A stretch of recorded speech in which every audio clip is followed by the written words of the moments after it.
உங்களுக்கெல்லாம் திருநங்கைகள் என கண்ணியமான முறையில் அழைக்க செய்தவர் தான் மூத்தவர்கள் டாக்டர் கலைஞர் அவர்கள். திருநங்கைகளுக்கு தேர்தலில் போட்டியிட வாய்ப்பினை கொடுத்து கங்கா, ரியா போன்ற கவுன்சில்களை உருவாக்கியதும் திராவிட முன்னேற்ற கழகம் தான். திருநங்கைகள் ஓய்வூதியம் என இப்படி பல்வேறு திட்டங்களை தந்துள்ளது நம்முடைய திராவிட மாடல் அரசு, கழக அரசு.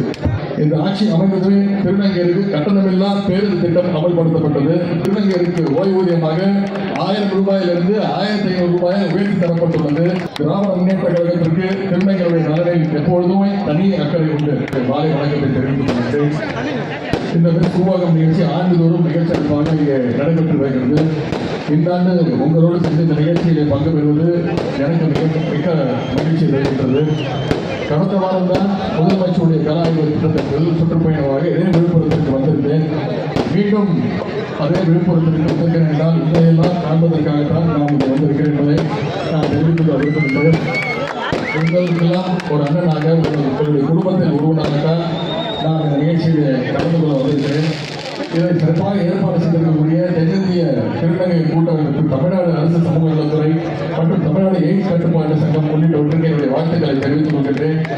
இந்த மிஸ்கூவாகம் நிகழ்ச்சியானது வெறும் பொழுதுபோக்கு நிகழ்ச்சியாக இல்லாமல் இந்தியா முழுவதும் இருந்து வருகின்ற திருநங்கைகள் தங்களுடைய திறமைகளை வெளிக்காட்டுகின்ற ஒரு மேடையாக தளமாகவும் இந்த நிகழ்ச்சி அமைந்திருக்கிறது. இதற்கு முன்பு ஆட்சியில் நடைபெற்ற கூவாகம் நிகழ்ச்சியில் ஒரே மேடையில் இத்தனை அமைச்சர்கள், இத்தனை சட்டமன்ற உறுப்பினர்கள் கலந்து கொண்டார்களா என்று கேட்டால் நிச்சயமாக இருக்கிறது. ஏனென்றால் இன்றைக்கு நாங்கள் இத்தனை பேர் அமைச்சர்கள், சட்டமன்ற உறுப்பினர்கள் வந்திருக்கிறோம் என்றால் திராவிட முன்னேற்ற கழகம் எப்பொழுதுமே திருநங்கைகளுக்கு முக்கியத்துவம் அளிக்கக்கூடிய இயக்கம் என்பது நீங்கள் அதை அறிவீர்கள். அதுவும் குறிப்பாக நம்முடைய முத்தமிழ் கலைஞர் அவர்கள் திருநங்கை நலனுக்காக ஆற்றிய பணிகள் ஏராளம். ஏழை இடல் பேசுகின்றவர்களெல்லாம் மறக்கும் விதமாக உங்களுக்கெல்லாம் திருநங்கைகள் என கண்ணியமான முறையில் அழைக்க செய்தவர் தான் மூத்தவர்கள் டாக்டர் கலைஞர் அவர்கள்.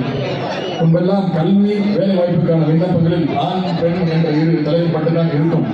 நம்முடைய கழக ஆட்சியில் தான் திருநங்கைகளுக்கு வாய்ப்பை வழங்க வேண்டும் என்பதற்கான அதற்கான இடத்தையும் ஒதுக்கி தந்தவர், விண்ணப்பங்கள் ஒதுக்கி தந்தவர் நம்முடைய முத்தமிழ் கலைஞர் அவர்கள். 2008ஆம் ஆண்டு கழக ஆட்சியின் போது திருநங்கைகள் நலவாரியம் அமைத்தவர் நம்முடைய முத்தமிழ் கலைஞர் அவர்கள். நலவாரிய அடையாள அட்டை பெறுவதால் ஏற்படுகின்ற பலன்கள் அனைத்தையும் நீங்கள் அறிவீர்கள். உங்களுக்கு தெரியும், அதிமுக ஆட்சியில் திருநங்கை நலவாரியம் முற்றிலும் புறக்கணிக்கப்பட்டது, முடக்கப்பட்டது. ஆனால் இன்றைக்கு நம்முடைய முதலமைச்சர் அவர்கள் திருநங்கை நலவாரியத்தை மீண்டும் செயல்பட வைத்துள்ளார். திராவிட முன்னேற்ற கழகத்திற்கு திருநங்கைகளுடைய நலனில் எப்பொழுதுமே தனி அக்கறை உண்டு. முத்தமிழ் கலைஞர் வழியில் நம்முடைய முதலமைச்சர் அவர்களும் இந்த 2 ஆண்டுகளில் பல நல்ல திட்டங்களை இந்த திருநங்கைகளுக்கு வழங்கியுள்ளார்கள். இந்த ஆட்சி அமைந்ததுமே திருநங்கைகளுக்கு கட்டணமில்லா பேருந்து திட்டம் அமல்படுத்தப்பட்டது, நலவாரியம் புதுப்பிக்கப்பட்டது. நான் குறிப்பிட்டு சொல்லணும்னா நம்முடைய சேப்பாக்கம் திருவல்லிக்கேணி தொகுதி எம்எல்ஏயாக பொறுப்பேற்றதும் தொகுதியில் பல்வேறு நிகழ்ச்சிகள், அதுவும் திருநங்கைகளுக்கு முக்கியத்துவம் கொடுக்கின்ற பல்வேறு நலத்திட்ட உதவிகள் கொடுக்கப்பட்டது. பல்வேறு நிகழ்ச்சிகள் நான் கலந்து கொண்டாலும் எனது மனதில் நெருக்கமான நிகழ்ச்சி என்றால் திருநங்கைகளுக்கு வேலை வாய்ப்பு முகாமை என்னுடைய சேப்பாக்கம் திருவல்லிக்கேணி தொகுதியை துவங்கி வைத்தேன்.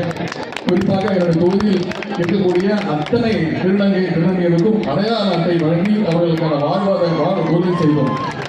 என்னுடைய பெயரான அந்த அறக்கட்டளை மூலம் பல்வேறு நலத்திட்ட உதவிகளையும் நாம் சேப்பாக்கம் திருவல்லிக்கேணி தொகுதியிலே வழங்கியிருக்கிறோம். கொரோனா காலத்தில் தொகுதியில் உள்ள திருநங்கைகளுக்கு தேவையான அத்தியாவசிய பொருட்கள், நலத்திட்ட உதவிகளை வழங்கியிருக்கிறோம். எனது சட்டப்பேரவை என்னுடைய முதல் முறை இப்பொழுது அமைச்சர், சென்ற வருடம் நான் அமைச்சர் கிடையாது, தலைவர் எனக்கு ஒரு வாய்ப்பு கொடுத்தார் சட்டமன்றத்தில் பேசுறதுக்கு. அப்போது நான் தேர்ந்தெடுத்த முதல் தலைப்பே மாற்றுத்திறனாளிகள் மற்றும் திருநங்கைகள் அவருடைய நலவாரியத்தில் தான் நான் என்னுடைய முதல் நன்றி பேச்சு அமைந்திருந்தது. அப்பொழுது என்னிடத்தில் எங்கள் கோரிக்கை வைத்தீர்கள், மாதம் 1000 ரூபாய் ஓய்வூதியம் வழங்கப்படுகிறது என்று, அதை உயர்த்தி தர வேண்டும் என்று கேட்டுக்கொண்டீர்கள். இப்பொழுது அதேபோல் மகளிர் சுய குழுக்களும் திருநங்கைகளுக்கு அதிலும் பங்கு பெறுவதற்கு வாய்ப்பு அளிக்கப்பட்டுள்ளது. அதேபோல் எனது கோரிக்கையின்படி தற்பொழுது திருநங்கைகளுக்கு ஓய்வூதியமாக 1000 ரூபாயிலிருந்து 1500 ரூபாய் உயர்த்தி தரப்பட்டுள்ளது. மேலும் சமூக நலத்துறை சார்பில் மாற்றுப்பாலினத்தவராக உணரும் போது இளம் வயதில் கவுன்சில் கொடுக்க வேண்டும் என்ற கோரிக்கை வைத்திருந்தேன். அதன் மீது நடவடிக்கை எடுக்கப்படும் என்று முதலமைச்சர் அவர்கள் விளையாட்டுக்கும் திருநங்கைகள் சாதிக்க அவர்களுக்கான போட்டிகளை நடத்துவது பற்றியும் விரைவில் பரிசீலித்து முடிவெடுக்கப்படும். சமீபத்தில் நம்முடைய அமைச்சர் அண்ணன் மாசுடன் அவர்கள் சென்னையிலே கலைஞருடைய நூற்றாண்டு மேரத்தான் நிகழ்ச்சியை தொடங்கினார். இங்கே இருக்கக்கூடிய பல பேர் அந்த நிகழ்ச்சிக்கு வந்திருந்தீங்க. அப்பொழுது நான் சொன்ன இந்த மேரத்தான்ல எத்தனை பேர் பங்கு பெற்றாலும் அவங்க அத்தனை பேருக்கும் ஊக்கத்தொகையாக 1000 ரூபாய் நான் தருகிறேன் என்று சொல்லியிருந்தேன். அந்த விவரங்களை எல்லாம் அண்ணன் மாசுடன் அவர்களுக்கு வாங்கியிருக்கிறேன். கண்டிப்பாக நான் சொன்னதை செய்து காட்டுவேன். திருநங்கையுடைய குறைகள் கலை எனது அலுவலகம் சட்டமன்ற அலுவலகமாக இருக்கட்டும், என்னுடைய அமைச்சர் அலுவலகமாக இருக்கட்டும், எந்த நேரமும் 24 மணி நேரம் திறந்திருக்கும். இந்தியாவிலே வேறு எங்கும் இல்லாத வகையில் திட்டக்குழுவுக்கு தலைவராக நர்த்தகி நடராஜன் அவர்களை நியமனம் செய்தது கழக ஆட்சி. திருநங்கைகளுக்கு தேர்தலில் போட்டியிட வாய்ப்பினை கொடுத்து கங்கா, ரியா போன்ற கவுன்சிலர்களை உருவாக்கியதும் திராவிட முன்னேற்ற கழகம் தான். உங்களிலிருந்து விரைவில் பலர் எம்எல்ஏக்களாக எம்பிக்களாக வருவீர்கள் என்று நான் நம்புகிறேன். திருநங்கைக்கான குறை தீர்ப்பு திட்டத்தை நடைமுறைப்படுத்தது நம்முடைய கழக அரசு.